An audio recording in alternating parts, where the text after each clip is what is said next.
So every week we're seeing campsites more and more getting closed down, and we keep getting told it's because content creators are sharing these secret spots and just too many people are turning up. But what if it's not the crowds that are turning up? What if it's the actual way we talk about camping and campers that is more of a problem?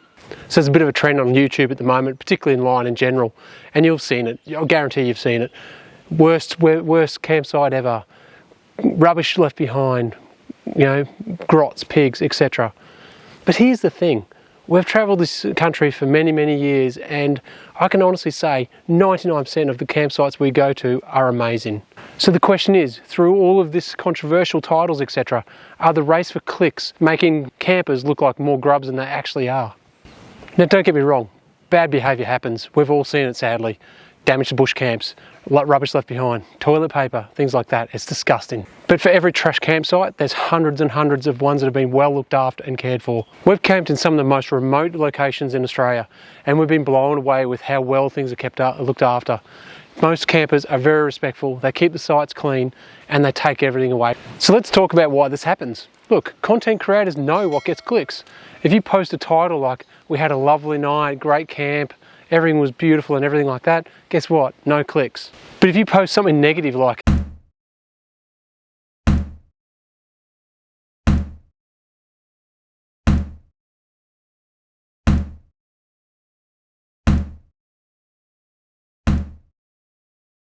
things like that, guess what? Clicks go through the roof. Look, that's just how the internet works. Unfortunately, outrage sells. Negativity grabs attention. That's why newscasts always start with a negative or the worst case scenario. The problem is, if that's all we show, it looks like that's happening everywhere.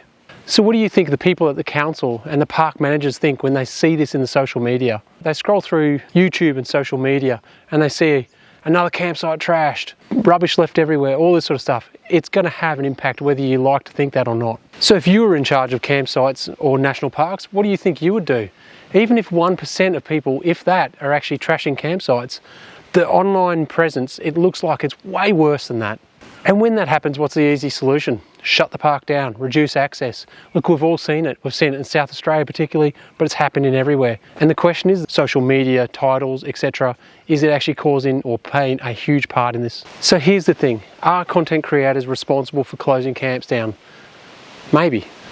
But maybe it's not just sharing of the locations.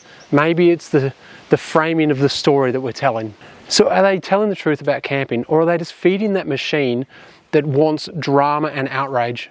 Simple fact is, most campers do the right thing, but you'd never know it when you look at all these titles and all this drama online. Now, I'm not here to throw shade on other creators. We're all just trying to get our content in front of our audience, basically, and have our content do well.